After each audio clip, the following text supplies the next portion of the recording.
Hi everyone, Rebecca here. Today I'm going to show you how I add shadows to my renderings.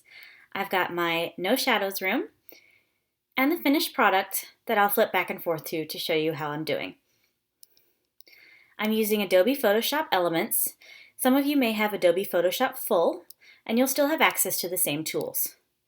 When I open up my elements, I always see the sponge tool, but I really want the burn tool. I'll switch to that. And then I move my size up and down and my exposure up and down as I go. I also want my range set to highlights. Midtones and shadows just don't give as much a realistic look as I like to have. I use the burn tool almost exclusively, but we'll go over how to add light as well towards the end. I always start with the back wall with a large pencil and a relatively low exposure. I'm going to do 25 today. A lot of times I layer my shadows and add more as needed. I give a big swipe along the back side of each wall and then add a little line. I do that, I make it straight by holding down the Shift key as I go. I'll also do the same on the left wall, but without the line, and on the right wall as well. It's not quite as defined as I would like, so I'm going to reduce my exposure and the size and add a little bit more. Now there's a really good definition between each wall, while each is still individually shadowed. Now I'm going to move to the floor. I'll use about the same size pencil and about the same exposure to start out with. I like to add shadows around my baseboards. Again, I'm holding down the Shift so I get a straight line easily to make it look realistic as the baseboard is on top of the floor. Typically, I would add a shadow line on top of each baseboard molding, but this one that I copied from our Photoshop files already has the shadow on the top. To do that, I would reduce the size of my pencil, zoom in, and have a medium-low exposure, and then just hold Shift across to each side.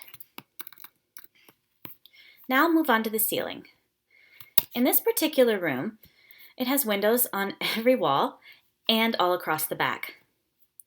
I want to really emphasize this large bay window, so I want the light to be in the middle. In that case, I'll do a large pencil with a medium exposure, and I'll start from one side and the other. This is a little too dark, so I'm going to start again. Select my background, the burn tool, and I'm going to reduce the exposure so that I can layer as I go.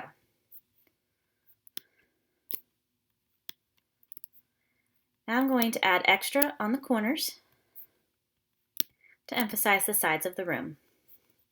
And then I'm going to use the dodge tool to remove a little bit of that shadow and make it a little more blended. There. Now I have a ceiling that's well lit, and I'm going to open up my windows. In this case, I've connected them all so that I can easily show you how to do shadows. I'm going to use the burn tool again, reduce the size of my pencil, and increase the exposure just a little, from 14 to 17, and then see how that goes. I'll use a mid-sized pencil, zoom in, and frame the windows. Make sure to add this little bit of molding as you're going along. And also go up the sides. I take one strong line along each side of the window. And that one didn't quite turn out as I wanted it to, so I'll try again.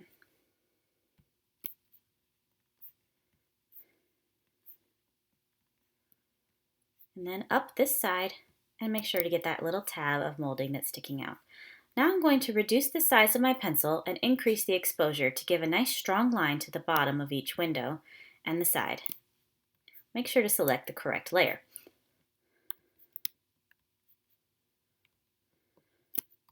This gives a lot of emphasis and makes it look more realistic.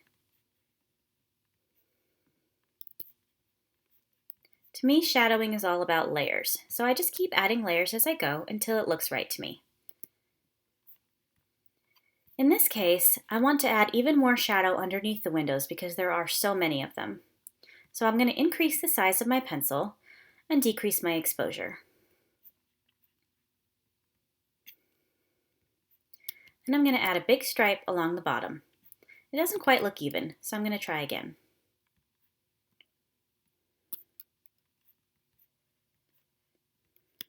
And again on the bottom of this one. Here and here. I'm also going to add an extra shadow here because the kitchen is over on this side and there's not a lot of light there. You may notice that I skipped the center window. This window I want to emphasize the most, as it is the bay and has this window seat. I'm going to keep my large pencil and increase my exposure, adding a long, deep shadow beneath here. Again, I'm holding down Shift to keep the line straight. Then I'm going to reduce the size of my pencil, keep my exposure the same, and add a strong line underneath. This room has long curtains on either side of the window. I want to make sure that those are emphasized and look realistic as well. So I'm going to increase the size of my pencil and add a long straight line along this side. At this point, it can be very useful to combine layers. So I'm actually going to undo that. Select this wall and the baseboard and combine these two layers so that it's easier to do a single line. Now I can start at the baseboard and move to the top. This can save a lot of time. I'm going to decrease my size but keep my exposure the same. Hug the curtain even tighter and add a line to doubly emphasize where the curtain stops. Now I'm going to move to the inside of the window. Decrease my exposure and increase my pencil size a little bit. Same thing, a large line, decrease the size, and a smaller line. Now you've got your back wall beautifully shadowed. The next thing I'm going to do is add in the rug. I always want to make sure I add shadow to the edges of my rug because it makes it look like it has depth and thickness. So I want a small pencil, but not too small. In this case, it's mid-range, and a medium exposure. And then I'm going to shift and hold for a line all the way across each of the edges. I find that this really shows that the rug has depth. Next, I'm going to add in my sofa. On this sofa, I have a throw and a single pillow.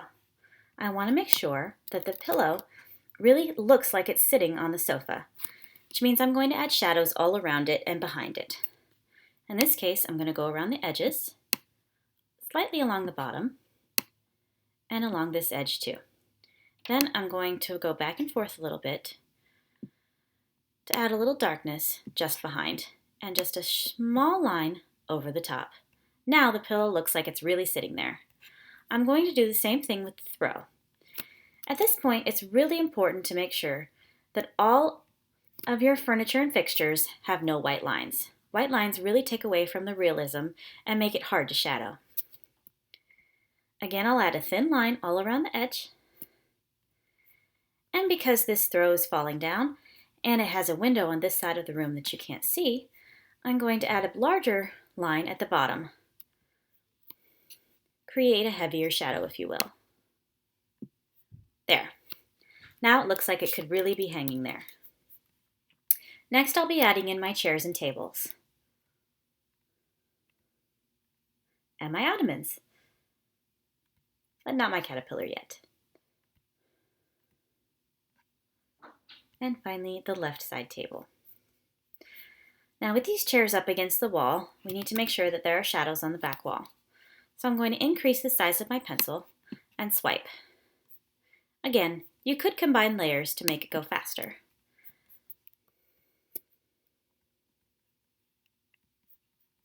I also want to make sure that I don't miss this white baseboard sticking out from the back. And I want to emphasize this table, so I'm going to reduce the size of my pencil, select this back wall, and make sure that my exposure isn't too high. Then I'm going to draw long lines behind it just to subtly emphasize where the leg shadows might be. Now I'm going to move to this side and do the same with this chair, although there's not quite as much wall showing. And make sure that you get that peekaboo baseboard at the bottom.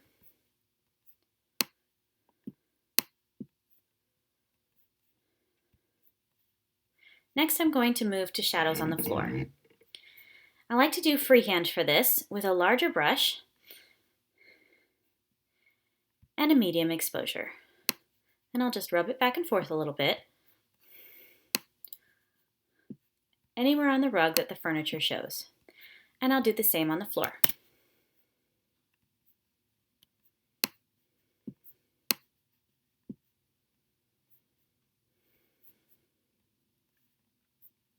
Finally, I'll move to this back window and I'll unselect, or unhide I should say, the floor lamps and the accessories, including a doll and caterpillar, as this is part of a playroom. I'll reselect this back wall, diminish the size of my pencil just a little bit, and diminish my exposure. Now I'll add a little shadowing around each side of my caterpillar, emphasizing the back. I'll do the same on the floor and move on to the window. Because all of my windows and curtains are one layer, I have to be extra careful with this part. So I want to have a small pencil with a low exposure. Then I'll just trace a line around the doll, and I'm choosing to accent her right side. I'll make sure to get a strong line just on the inside of her body and make her look like she's really sitting there. On this window, I have put a cushion, and the cushion is white, so it's very hard to see against the rest of the window. I'm going to increase the size of my pencil just a little, but keep my exposure relatively low. Then I'm going to put a stripe all along there to demonstrate that there is depth to that cushion. Now when you scroll back, it actually looks like it's there. This room is complete. Thank you so much for being with me, and have a great day.